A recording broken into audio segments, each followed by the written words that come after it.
वालेकुम। आदाब जनाब सदर मोहतरम मोहम्मद तारिक हजरत और दूर दराज से हमारे खुसूसी मेहमान जो बाहर से बुलाए गए हैं, उनका शुक्रिया अदा करते हैं कि उन्होंने अपने कीमती वक्त में से इस एक अदना से मदरसे को अपना वक्त दिया। उनका बेहद शुक्रिया अदा करता हूँ। और मंच पर तमाम जिम्मेदार जितने यहाँ पर हमारे गांव से या बाहर से आए हुए जिम्मेदार साथी हैं और मेरी बहनें, मेरी बेटियां और प्यारे बच्चों, साथियों, आज एक खुशी की बात है, दिल में खुशी हुई कि एक वीरान जगह जिस पर हमने बचपन से लेकर और अपनी आधे से ज़्यादा उम्र गुजरने तक देखा है, यहाँ पर कूड़ा करकट गोबर कबाड़ ही पड़ा रहता था। और इस जगह पर हमारे कारी साहब ने एक इतना शानदार, इतना अच्छा मदरसा बना दिया और उसमें इतनी अच्छी तालीम, बच्चों के प्रोग्राम देखकर मैं एक बहुत अच्छे और दूसरे भी मदरसे में होकर आया हूँ, देखता हूँ आज मैंने देखा है बच्चे उनको पूरी टक्कर दे रहे हैं। माशाअल्लाह, उम्मीद है कि अगले प्रोग्राम में जब आऊँगा तो बच्चे हो सकता है उन्हें क्रॉस कर दें, उनसे अच्छा प्रोग्राम करें। तो कोशिश रहेगी कि बच्चे जो हैं इतना अच्छा प्रोग्राम यहाँ पे कर रहे हैं, बच्चों का बेहद शुक्रिया अदा करता हूँ, इनकी लगन को, इनकी मेहनत को सलाम करता हूँ और दुआ करता हूँ तमाम हजरात के लिए, दुआ करता हूँ तमाम लोगों के लिए कि हमें जो आज आज़ादी का दिन देखने को मिला, इसी तरह से खुशियाँ हमारी ज़िंदगी में रहें और आप सब लोग हर चीज़ से आज़ाद रहें और आज़ादी के साथ अपने मुल्क की तरक्की में सभी बच्चे बड़े सभी अपना योगदान देते रहें। साथियों, आज आज़ादी का वो दिन है जो हमें 1947 में अंग्रेजों से, जालिमों से, अंग्रेज क्या कहो कि जालिम सरकारों से, वो सरकारें जो जंगल राज चलाती थी, जिनके यहाँ कानून का कोई राज नहीं था, जिसने उनकी हाँ में हाँ मिला दी, जिसने उनकी चमचागिरी कर दी वो जिंदा रहा और जिसने उनकी गलत नीतियों का विरोध कर दिया उसको फांसी पर लटका दिया। तो साथियों, हमारे हिंदू मुस्लिम सभी भाइयों ने मिलकर देश को आजाद कराया और उनको देश से भगाया और फिर उसके बाद जितने मुसलमान इस देश के अंदर हैं, इनको एक चॉइस दी गई कि आप पाकिस्तान जाना चाहते हैं या हिंदुस्तान, इंडिया, भारत में रहना चाहते हैं। तो ये बाई चॉइस के साथ ये इंडिया में रहे।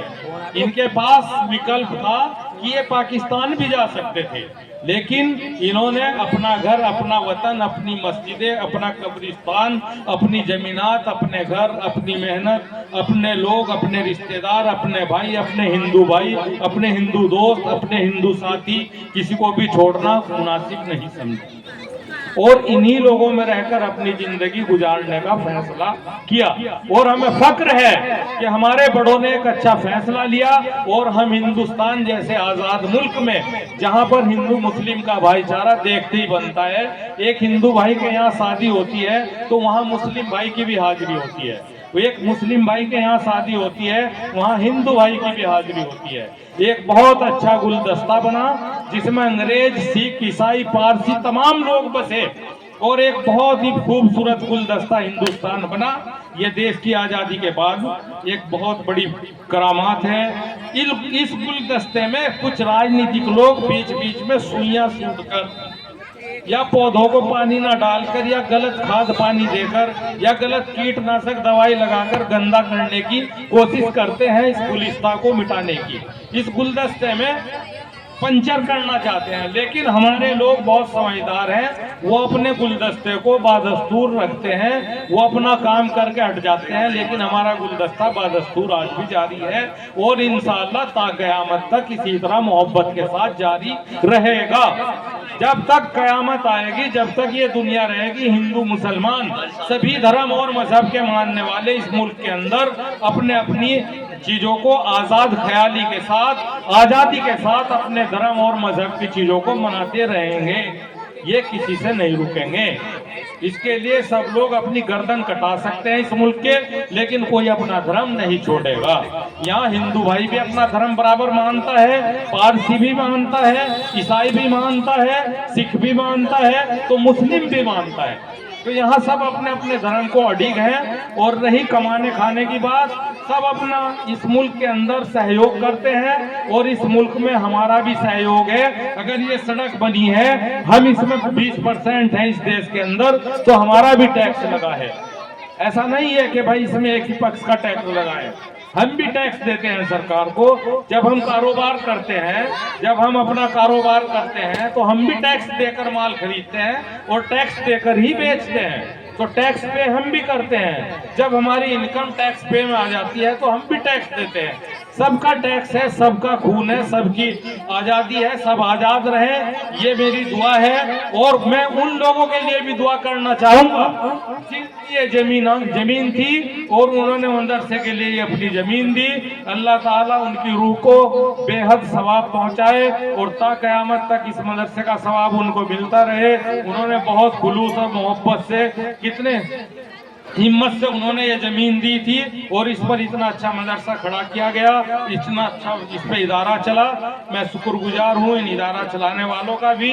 और मुझे यहाँ बुलाया गया, मुझे हर प्रोग्राम में ये बुलाते हैं, मैं इनका शुक्र अदा करता हूँ। और ये बहुत अच्छे लोग हैं, शरीफ लोग हैं भाई, सब इनका ख्याल रखें, ये सबका ख्याल रखते हैं और अपने बच्चों को यहाँ ज़्यादा से ज़्यादा पढ़ने के लिए भेजें। तालीम के बिना दुनिया में कोई काम आगे नहीं होगा। जो कंप्यूटर चलाना नहीं जानेगा, मोबाइल भी एक कंप्यूटर है, अगर कोई कंप्यूटर चलाना नहीं जानेगा वो इस दुनिया में पिछड़ जाएगा। इसलिए मेरी एक गुजारिश मदारिस के लोगों से है, मैं पिछले मदारिस में भी ये बात बोल कर आया हूँ, इसमें भी कहना चाहता हूँ कि आप दीन की पढ़ाई के साथ साथ मैथमेटिक्स, इंग्लिश और साइंस, इन चीजों को भी अपने मदरसों में जगह दें और ज्यादा से ज्यादा पढ़ाएं, क्योंकि साइंस के बिना भी पिछड़ जाएंगे।